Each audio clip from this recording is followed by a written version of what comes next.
Sunrise വാലിയിൽ തിരച്ചിൽ തുടങ്ങി 12-അംഗ ദൗത്യസംഘം ഹെലികോപ്റ്ററിലാണ് മേഖലയിലെത്തിയത്. ഇന്നലെയും സൺറൈസ് വാലിയിലും സൂചിപ്പാറയ്ക്ക് സമീപമുള്ള വനമേഖലയിലും തിരച്ചിൽ ഉണ്ടായിരുന്നു. ഷഫീദ് റാവുത്തർ വിവരങ്ങളുമായി. ഷഫീദ്, കെടാവർ നായ്ക്കൾ ഉൾപ്പെടെ ഈ സംഘത്തിലുണ്ട് എന്നാണ് മനസ്സിലാക്കുന്നത്. ഇന്നലെ നടന്ന പരിശോധന, അതിൻ്റെ കൂടുതൽ എന്തെങ്കിലും അപ്ഡേറ്റ്സ് ഉണ്ടോ? ഇന്നിപ്പോൾ എങ്ങനെയാണ് തിരച്ചിൽ? ഇന്ന് രാവിലെ 8:30 കൽപ്പറ്റ സ്കൂളിൽ നിന്നും ഈ ഹെലികോപ്റ്ററിൽ ഈ സംഘം അങ്ങോട്ടേക്ക് ഓപ്പറേഷൻ സൺറൈസ് വാലി എന്നുള്ള ഓപ്പറേഷന് വേണ്ടി തിരിച്ചിട്ടുള്ളത്. ഇതിൽ ഏറ്റവും പ്രധാനപ്പെട്ട കാര്യം, ഇന്നലെ കുറച്ച് ഭാഗം തെരച്ചിൽ നടത്തിയിരുന്നു, പക്ഷെ ഒന്നും കണ്ടെത്താൻ കഴിഞ്ഞിട്ടില്ല. അതിന്റെ അടിസ്ഥാനത്തിൽ മറ്റു ചില പ്രദേശങ്ങൾ കൂടി, അതല്ലെങ്കിൽ അതിന്റെ കൂടുതൽ സൂക്ഷ്മ പരിശോധനയ്ക്കായി മറ്റു ചില പ്രദേശങ്ങളിലേക്ക് കൂടി ഇത് വ്യാപിപ്പിക്കുന്നുണ്ട്.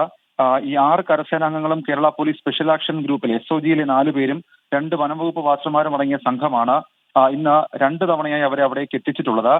ഇതിനോടകം തന്നെ തെരച്ചിൽ നടപടികൾ ആരംഭിച്ചു എന്നുള്ള അറിയിപ്പ് അത് ആർമിയുടെ ഭാഗത്ത് നിന്ന് ഔദ്യോഗികമായി വന്നിട്ടുണ്ട്. സൺറൈസ് വാലി മുതൽ അരുണപ്പുഴ ചാലിയാറിൽ സംഗമിക്കുന്ന പ്രദേശം വരെയായിരുന്നു ഇന്നലത്തെ തെരച്ചിലെങ്കിൽ ഇന്ന് ഒരു 2 കിലോമീറ്റർ കൂടി അധികം നീട്ടിയിട്ടുണ്ട് ഈ തിരച്ചിലിന്റെ അളവ് ഇതെന്ന് പറയുന്നത്. ആ പ്രദേശങ്ങളായിരിക്കും പ്രധാനമായും തിരച്ചിൽ നടത്തുക. കടാവർ ഡോഗുകളെ ഉപയോഗിച്ചുകൊണ്ട് സംശയമുള്ള പ്രദേശങ്ങളിലും ദുർഘടമായ പ്രദേശങ്ങളിലും പരിശോധന നടത്തും. ശേഷമായിരിക്കും അവിടെ കൂടുതൽ സമയം ചെലവിട്ടുള്ള പരിശോധനയ്ക്ക് പോവുക. ഏതായാലും വൈകിട്ട് 4 മണി വരെ ആ പരിശോധന തുടരും എന്നുള്ളതാണ് ഇതിനോടകം തന്നെ ആർമി അറിയിച്ചിട്ടുള്ള കാര്യം. അനുജ, ഷഫീദ്, ഈ സൺറൈസ് വാലി മുതൽ ഈ അരുണപ്പുഴ വരെ എന്നതിനപ്പുറത്തേക്കുള്ള മറ്റു സ്പോട്ടുകളും ഈ സംഘം പരിഗണിക്കുന്നുണ്ടോ, അതോ ഈ മേഖലയിൽ മാത്രമാണോ ഇന്ന് പരിശോധന? നിലവിൽ ഇപ്പോൾ ഇന്നലെ പരിശോധന നടത്തിയ ഭാഗത്തേക്കാൾ കൂടുതൽ സ്ഥലത്ത് പരിശോധന നടത്തും എന്നുള്ളതാണ് ഔദ്യോഗികമായി അവർ അറിയിച്ചിട്ടുള്ള കാര്യം. അതിന്റെ ചില റൂട്ട് അടക്കമുള്ള കാര്യങ്ങൾ അവർ ഇതിനോടകം തന്നെ പങ്കുവെക്കുകയും ചെയ്തിട്ടുണ്ട്. ഈ ഡ്രോപ്പ് സൺറൈസ് വാലിയാണ് ഡ്രോപ്പ് പോയിന്റെങ്കിലും അതിന്റെ ഒരു 7 കിലോമീറ്റർ 6 to 7 കിലോമീറ്റർ പരിധിയിൽ പരിശോധന നടത്താനാണ് തീരുമാനിച്ചിട്ടുള്ളത്. അവിടെ ഇന്നലെ ചെന്നെത്താൻ കഴിയാത്ത ചില പ്രദേശങ്ങൾ ഉണ്ടായിരുന്നു. അവിടെയും ഇന്ന് ഇറങ്ങി പരിശോധന നടത്തും. പ്രത്യേകിച്ച് ദുർഘടമായ പല സാഹചര്യങ്ങളും അവിടെയുണ്ട്. വലിയ ഉരുളൻ കല്ലുകളും കുത്തൊഴുക്കുമാണ് അവരെ അവിടെ അലട്ടുന്ന ഏറ്റവും പ്രധാനപ്പെട്ട കാര്യം.